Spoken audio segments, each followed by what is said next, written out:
ಎಲ್ರಿಗೂ ನಮಸ್ಕಾರ. ಇನ್ಫೋಸ್ಟ್ರೀಮ್ ಯೂಟ್ಯೂಬ್ ಚಾನಲ್ಗೆ ಎಲ್ರಿಗೂ ಸ್ವಾಗತ. ಈ ವಿಡಿಯೋದಲ್ಲಿ ನಾವು ರಾಷ್ಟ್ರೀಯ ಜಾನುವಾರು ಮಿಷನ್ ಬಗ್ಗೆ ತಿಳ್ಕೊಂತ ಹೋಗೋಣ. ಯಾವ ರೀತಿ ಮನುಷ್ಯರಿಗೆ ಇನ್ಶೂರೆನ್ಸ್ ಇರುತ್ತೆ ಅಂದ್ರೆ ಹೆಲ್ತ್ ಇನ್ಶೂರೆನ್ಸ್ ಇರುತ್ತೆ, ಲೈಫ್ ಇನ್ಶೂರೆನ್ಸ್ ಇರುತ್ತೆ, ಕಾರ್ಗಳಿಗೆ ಕಾರ್ ಇನ್ಶೂರೆನ್ಸ್ ಇರುತ್ತೆ, ಬೈಕ್ಗಳಿಗೆ ಬೈಕ್ ಇನ್ಶೂರೆನ್ಸ್ ಇರುತ್ತೆ. ಅದೇ ರೀತಿ ಹಸುಗಳಿಗೆ ಇನ್ಶೂರೆನ್ಸ್ ಮಾಡಿಸುವ ಒಂದು ಯೋಜನೆ ಯಾವುದು? ರಾಷ್ಟ್ರೀಯ ಜಾನುವಾರು ಮಿಷನ್. ಈ ಒಂದು ಯೋಜನೆಗೆ ಅರ್ಜಿಯನ್ನ ಯಾವ ರೀತಿ ಸಲ್ಲಿಸೋದು, ಯಾರ್ಯಾರು ಅರ್ಹರಾಗಿರ್ತಾರೆ, ಯಾವ ಯಾವ ದಾಖಲಾತಿಗಳು ಬೇಕು ಅಂತ ಕಂಪ್ಲೀಟ್ ಮಾಹಿತಿಯನ್ನ ತಿಳ್ಕೊಂತ ಹೋಗೋಣ.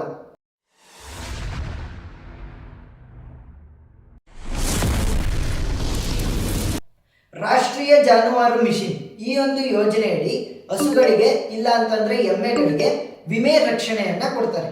ವಿಮೆ ರಕ್ಷಣೆ ಅಂತಂದ್ರೆ ಇನ್ಶೂರೆನ್ಸ್ ಅನ್ನ ಕೊಡ್ತಾರೆ. ಈ ವಿಮೆ ರಕ್ಷಣೆಯಲ್ಲಿ 70,000 ರೂಪಾಯಿವರೆಗೂ ಕೂಡ ಒಂದು ಹಸುಗೆ ವಿಮೆ ರಕ್ಷಣೆ ಸಿಗಬಹುದು. ಆ ವಿಮೆ ರಕ್ಷಣೆ ಏನ್ ಸಿಗುತ್ತೆ ಅದರಲ್ಲಿ ಕೇವಲ 15% ಪ್ರೀಮಿಯಂ ಅನ್ನ ಮಾತ್ರ ನೀವು ಕಟ್ಟಬೇಕು. ಈಗ ಏನು ಪ್ರೀಮಿಯಂ ಮೊತ್ತವನ್ನ ಕಟ್ಟಬೇಕಾಗಿರುತ್ತಲ್ವಾ ಇನ್ಶೂರೆನ್ಸ್ಗೋಸ್ಕರ, ಆ ಇನ್ಶೂರೆನ್ಸ್ಗೋಸ್ಕರ ಕಟ್ಟುವಂತ ಪ್ರೀಮಿಯಂ ಮೊತ್ತದಲ್ಲಿ 15% ಮಾತ್ರ ರೈತ ಕಟ್ಟಬೇಕು. ಇನ್ನು ಉಳಿದಿರುವಂತ 85% ಅನ್ನ ಸರ್ಕಾರ ಕಟ್ಟುತ್ತೆ. ಹಾಗಾದ್ರೆ ಈ ಒಂದು ಯೋಜನೆ ಯಾವ ರೀತಿ ಕೆಲಸ ಮಾಡುತ್ತೆ ಅಂತ ಒಂದೊಂದಾಗಿ ನೋಡ್ತಾ ಹೋಗೋಣ. ಈ ಒಂದು ಯೋಜನೆಯನ್ನ ಪಶು ವೈದ್ಯಕೀಯ ಸೇವೆ ಇಲಾಖೆ 2014-15ನೇ ಸಾಲಿನಲ್ಲಿ ಜಾರಿಗೆ ತಂತು. ಹಾಗಾದ್ರೆ ಹಸುಗಳಿಗೆ ಅಥವಾ ಎಮ್ಮೆಗಳಿಗೆ ಏನಕ್ಕೆ ಈ ಇನ್ಶೂರೆನ್ಸ್ ಅಥವಾ ವಿಮೆ ರಕ್ಷಣೆ ಬೇಕು ಅಂತ ನೋಡ್ತಾ ಹೋದ್ರೆ, ಏನಾದ್ರೂ ಹುಷಾರು ತಪ್ಪಿದ್ರೆ ಇಲ್ಲ ಅಂತ ಅಂದ್ರೆ ಅಕಾಲಿಕ ಮರಣವಾದ್ರೆ ಆಗ ಜಾಸ್ತಿ ಹೊಡೆತ ಬೀಳೋದು ಯಾರಿಗೆ? ರೈತನಿಗೆ. ಹಾಗಾಗಿ ರೈತನಿಗೆ ಆಗುವಂತಹ ಆರ್ಥಿಕ ನಷ್ಟವನ್ನ ತಗ್ಗಿಸೋದಕ್ಕೋಸ್ಕರ ಈ ಒಂದು ಯೋಜನೆಯಡಿ ಇನ್ಶೂರೆನ್ಸ್ ಅನ್ನ ಕೊಡಿಸ್ತಾ ಹೋಗ್ತಾರೆ. ಇನ್ಶೂರೆನ್ಸ್ ಕೊಟ್ಟಾಗ ಏನಾಗುತ್ತೆ, ಇನ್ಶೂರೆನ್ಸ್ ಮೊತ್ತ ಆ ಹಸು ಏನ್ ಸತ್ತಿರುತ್ತಲ್ಲ ಅದರ ಇನ್ಶೂರೆನ್ಸ್ ಮೊತ್ತ ನಿಮಗೆ ಬರ್ತಾ ಹೋಗುತ್ತೆ. ಹಾಗಾಗಿ ರೈತನಿಗೆ ಅಷ್ಟು ನಷ್ಟ ಆಗೋದಿಲ್ಲ. ಈ ಒಂದು ಯೋಜನೆ ಯಾವ ರೀತಿ ಕೆಲಸ ಮಾಡುತ್ತೆ ಅಂತ ಅಂದ್ರೆ, 1 ವರ್ಷ ಮೇಲ್ಪಟ್ಟ 8 ವರ್ಷ ಮೀರದ ಅಂತ ಅಂದ್ರೆ 1ರಿಂದ 8 ವರ್ಷದವರೆಗಡೆ ಇರುವಂತಹ ಹಸುಗಳಿಗೆ ಈ ಒಂದು ಯೋಜನೆಯಡಿ ವಿಮೆ ರಕ್ಷಣೆಯನ್ನ ಕೊಡ್ತಾರೆ. ಅದು ಕೂಡ 1ರಿಂದ 3 ವರ್ಷದವರೆಗೂ ನೀವು ಡಿಸೈಡ್ ಮಾಡ್ಬೋದು. 1ರಿಂದ 8 ವರ್ಷದ ಒಳಗಡೆ ಇರುವಂತಹ ಹಸುಗಳಿಗೆ 1ರಿಂದ 3 ವರ್ಷದವರೆಗೂ ಆಗುವಂತಹ ವಿಮೆ ರಕ್ಷಣೆಯನ್ನ ಕೊಡ್ತಾರೆ. ಅದು ಕೂಡ 2ರಿಂದ 6% ಪ್ರೀಮಿಯಂ. ಈಗ ಉದಾಹರಣೆಗೆ ಈಗ 2ರಿಂದ 6% ಪ್ರೀಮಿಯಂ ಅಂತ ಅಂದೆ ಅಲ್ವಾ, ಆ 2ರಿಂದ 6% ಪ್ರೀಮಿಯಂ ಅನ್ನ ಕಟ್ಟಬೇಕಲ್ವಾ, ಅದರಲ್ಲಿ 85% ಅನ್ನ ಸರ್ಕಾರ ಕಟ್ಟುತ್ತೆ. 15% ಮಾತ್ರ ನೀವು ಕಟ್ಟಬೇಕು. 2ರಿಂದ 6% ಪ್ರೀಮಿಯಂ ಅಲ್ಲಿ ಕೇವಲ 15% ಮಾತ್ರ ನೀವು ಕಟ್ಟಬೇಕಾಗತ್ತೆ, ಉಳಿದಿರೋದು ಸರ್ಕಾರ ಕಟ್ಟುತ್ತೆ. ಹಾಗಾದ್ರೆ ಈಗ ಫಸ್ಟ್ ಆ ಹಸುವಿನ ಮೂಲ ಬೆಲೆ ಗೊತ್ತಾಗ್ಬೇಕಲ್ವಾ. ಯಾಕಂತಂದ್ರೆ ಹಸುವಿನ ಮೂಲ ಬೆಲೆ ಏನಿರುತ್ತೆ ಅದರ 2ರಿಂದ 6% ಅನ್ನ ನೀವು ಪ್ರೀಮಿಯಂ ಆಗಿ ಕಟ್ಟಬೇಕು. ಹಾಗಾದ್ರೆ ಆ ಹಸುವಿನ ಮೂಲ ಬೆಲೆಯನ್ನ ಯಾವ ರೀತಿ ಕ್ಯಾಲ್ಕುಲೇಟ್ ಮಾಡ್ತಾರೆ? ಒಂದು ಹಸುವಿನ ಮೂಲ ಬೆಲೆಯನ್ನ ಯಾವ ರೀತಿ ಕ್ಯಾಲ್ಕುಲೇಟ್ ಮಾಡ್ತಾರೆ ಅಂತಂದ್ರೆ, ಒಂದು ಹಸು ಒಂದು ದಿನಕ್ಕೆ ಎಷ್ಟು ಲೀಟರ್ ಹಾಲು ಕೊಡ್ತಾ ಇದೆ ಇಂಟು 3,000 ರೂಪಾಯಿ, ಅಂದ್ರೆ 3,000 ಇಂಟು ಎಷ್ಟು ಲೀಟರ್ ಹಾಲು ಇಂಟು ಒಂದು ದಿನ. ಈಗ ಉದಾಹರಣೆಗೆ ನಿಮ್ಮ ಹಸು ಏನಾದ್ರೂ 10 ಲೀಟರ್ ಹಾಲು ಕೊಡ್ತಾ ಇದೆ ಒಂದು ದಿನಕ್ಕೆ ಅಂತಂದ್ರೆ ಅದರ ಮೂಲ ಬೆಲೆ ಎಷ್ಟಾಗುತ್ತೆ? 10 ಲೀಟರ್ ಇಂಟು 3,000 ಎಷ್ಟಾಯ್ತು? 30,000 ರೂಪಾಯಿ. ಸೊ 30,000 ನಿಮ್ಮ ಹಸುವಿನ ಮೂಲ ಬೆಲೆ. ಅದರ 2ರಿಂದ 6% ಪ್ರೀಮಿಯಂ ಡಿಸೈಡ್ ಆಗ್ತಾ ಹೋಗುತ್ತೆ. 2ರಿಂದ 6% ಪ್ರೀಮಿಯಂ ಅನ್ನ ಕಟ್ಟಬೇಕು. ಅದರಲ್ಲಿ 15% ಮಾತ್ರ ನಿಮ್ದು, 85% ಸರ್ಕಾರದ್ದು. ಅದೇ ಏನಾದ್ರೂ ನೀವು ಎಮ್ಮೆಗಳನ್ನ ಸಾಕ್ತಾ ಇದ್ರೆ ಅವುಗಳಿಗೆ ವಿಮೆ ರಕ್ಷಣೆಯನ್ನ ಕೊಡಿಸ್ಬೇಕು ಅಂತ ಇದ್ರೆ ಎಮ್ಮೆಗಳಿಗಾದ್ರೆ 4,000 ರೂಪಾಯಿ. 4,000 ರೂಪಾಯಿ ಇಂಟು ಪ್ರತಿ ದಿನಕ್ಕೆ ಎಷ್ಟು ಲೀಟರ್ ಹಾಲನ್ನ ಕೊಡ್ತಾ ಇದೆ ಇಂಟು ಒಂದು ದಿನ. ಈಗ ಅದನ್ನ ನಾವು ಕ್ಯಾಲ್ಕುಲೇಟ್ ಮಾಡ್ತಾ ಹೋದ್ರೆ, ಉದಾಹರಣೆಗೆ ಒಂದು ಎಮ್ಮೆ 10 ಲೀಟರ್ ಹಾಲು ಕೊಡ್ತಾ ಇದೆ ಅಂತ ಅನ್ಕೊಳ್ಳಿ. 10 ಲೀಟರ್ ಇಂಟು 4,000, ಆ ಎಮ್ಮೆಯ ಮೂಲ ಬೆಲೆ ಎಷ್ಟಾಯ್ತು? 40,000. ಆ 40,000ಕ್ಕೆ 2ರಿಂದ 6% ಪ್ರೀಮಿಯಂ. ಆ ರೀತಿ ಕ್ಯಾಲ್ಕುಲೇಟ್ ಮಾಡ್ತಾ ಹೋಗ್ತಾರೆ. ಇನ್ನೊಂದು ನೆನಪಿರಲಿ, ಗರಿಷ್ಠವಾಗಿ ನಿಮ್ಗೆ 70,000 ರೂಪಾಯಿವರೆಗೂ ವಿಮೆ ರಕ್ಷಣೆ ಸಿಗ್ತಾ ಹೋಗುತ್ತೆ. ಸರಿನಾ? 70,000 ರೂಪಾಯಿ ಮ್ಯಾಕ್ಸಿಮಮ್ ಲಿಮಿಟ್ ಒಂದು ಹಸುಗೆ. 70,000 ರೂಪಾಯಿ ದಾಟಿ ನಿಮ್ಗೆ ವಿಮೆ ರಕ್ಷಣೆ ಸಿಗಲ್ಲ ಈ ಒಂದು ಯೋಜನೆಯಡಿ ಒಂದು ಹಸುವಿಗೆ.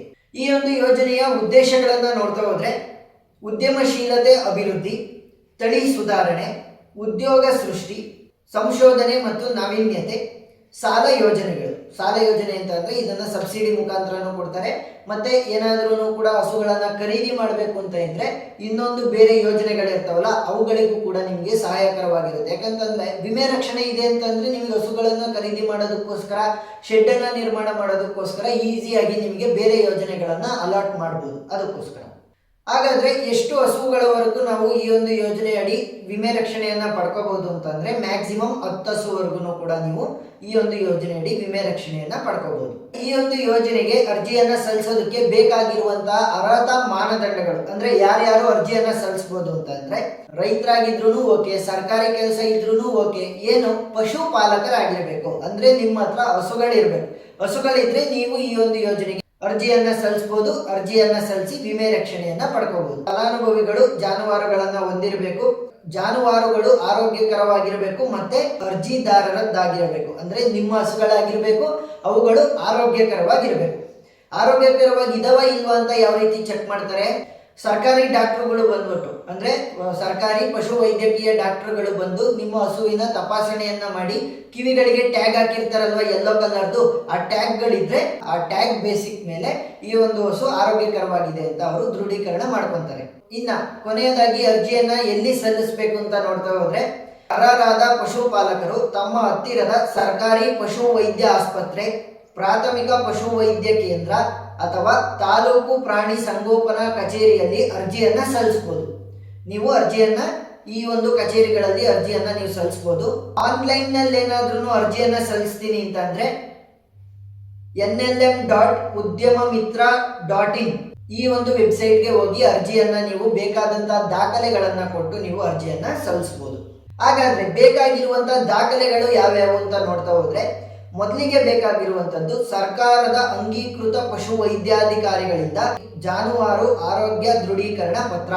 ಅಂದ್ರೆ ಸರ್ಕಾರಿ ಡಾಕ್ಟರ್ಗಳು ಇರ್ತಾರಲ್ಲ ಪಶು ವೈದ್ಯಕೀಯ ಡಾಕ್ಟರ್ಗಳು, ಅವರಿಂದ ನೀವು ಈ ಒಂದು ಹಸುವಿನ ಆರೋಗ್ಯ ದೃಢೀಕರಣ ಪತ್ರವನ್ನ ಪಡ್ಕೋಬೇಕಾಗುತ್ತೆ. ಯಾಕಂತಂದ್ರೆ ಆರೋಗ್ಯವಾಗಿ ಮೊದಲಿಂದನೇ ಇದ್ರೆ ಮಾತ್ರ ಈ ಒಂದು ಯೋಜನೆಯಡಿ ಜಾನುವಾರುಗೆ ವಿಮೆ ರಕ್ಷಣೆಯನ್ನ ಕೊಡ್ತಾರೆ. ಕಾಯಿಲೆ ಇದ್ರೆ ಅಥವಾ ಸಾಯೋ ರೀತಿ ಇದ್ರೆ ಆ ಒಂದು ಹಸುವಿಗೆ ಈ ಒಂದು ಯೋಜನೆಯಡಿ ವಿಮೆ ರಕ್ಷಣೆಯನ್ನ ಕೊಡಲ್ಲ. ಎರಡನೇದಾಗಿ ಬೇಕಾಗಿರುವಂತದ್ದು ಆದಾಯ ಪ್ರಮಾಣ ಪತ್ರ. ಮೂರನೇದಾಗಿ ಆಧಾರ್ ಕಾರ್ಡ್, ಯಾರ ಹೆಸರಿನಲ್ಲಿ ಅರ್ಜಿಯನ್ನ ಸಲ್ಲಿಸ್ತಾ ಇರ್ತೀರಾ ಅವ್ರದ್ದು. ನಾಲ್ಕನೇದಾಗಿ ಜಾತಿ ಪ್ರಮಾಣ ಪತ್ರ. ಐದನೇದು ಜಾನುವಾರುವಿನೊಂದಿಗೆ ಫಲಾನುಭವಿಯ ಭಾವಚಿತ್ರ. ಅಂದ್ರೆ ನಿಮ್ಮ ಹತ್ರ ಈಗ 3 ಹಸುಗಳಿವೆ ಅಂತ ಅನ್ಕೊಳ್ಳಿ.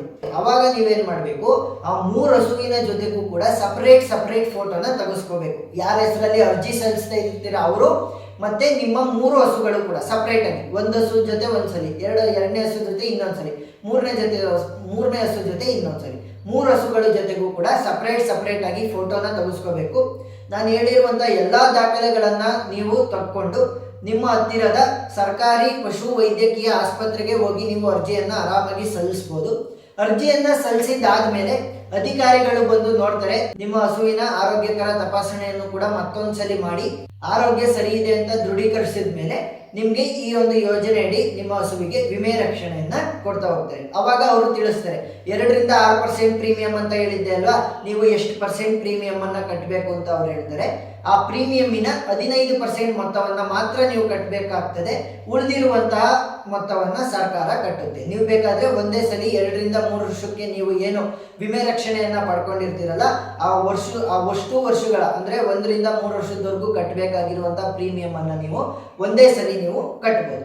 ಅದು ಕೂಡ 15%.